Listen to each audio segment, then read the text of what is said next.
After 8 games combined in the NBA's Eastern and Western Conference Finals, we are back to square one.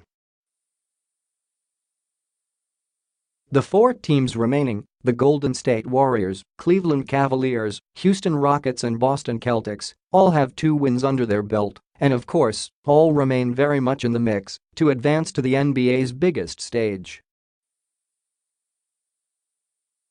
Here, we run down some numbers in the 4 teams' conference finals success. 16 The Golden State Warriors had been flourishing at home, stringing up 16 straight playoff victories in the last 2 years. But in Game 4, the Rockets rose from a 41-point Game 3 whipping and stunned the Warriors at the Roaracle Arena with a 95-92 thrilling triumph.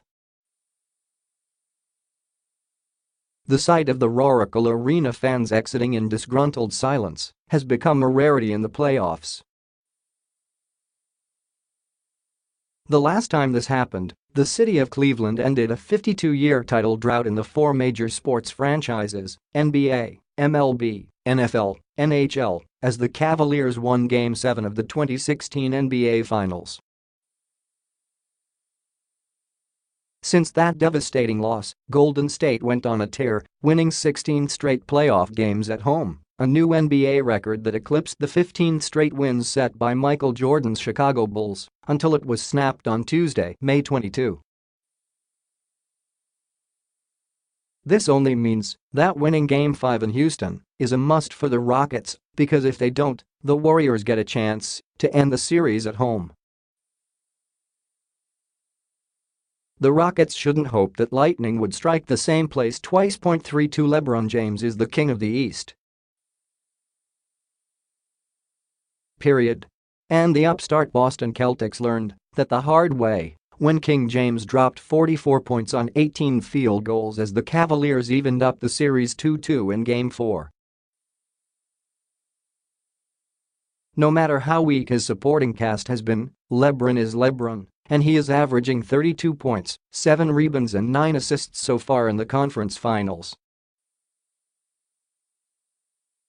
With 2 home games left in the series, Brad Stevens and the Celtics should focus on centering their team-oriented defense on the leader like Game 1 and hope the rest of the pack crumples along. One-on-one defense a la Marcus Morris just won't cut it. Again, no one goes through the kingdom except through the king. 4.3 Moving back to the West, we now shift our focus from good numbers to bad ones. And Chris Paul is caught in the crosshairs. Oddly enough, the 6-foot point guard is averaging more rebounds, 6.8, than assists, 4.3, on top of a 19.8 points per game average this series. This doesn't bode well for a team that prides itself as a deliberate carbon copy of Golden State, a team that shoots threes and moves the ball well.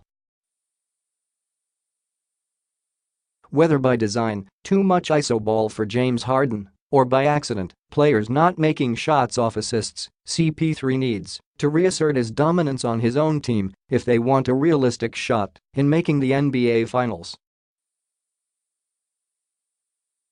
The Rockets have already shown in 4 games that they can blast 22-point Game 2 win or get blasted 41-point Game 3 loss.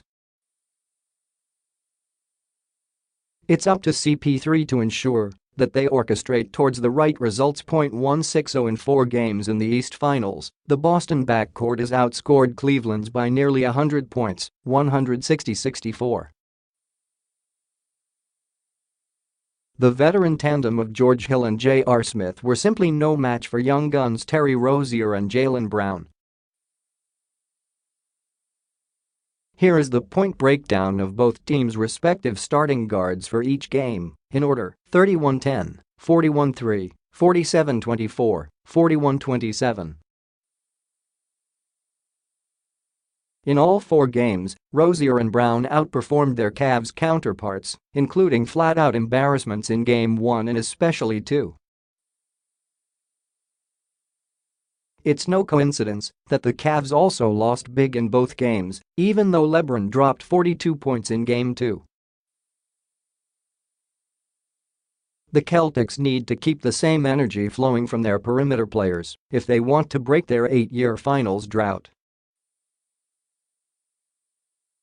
After all, it's good training and preparation for the MVP-caliber backcourt that will surely come out of the West, whether from Houston or Golden State.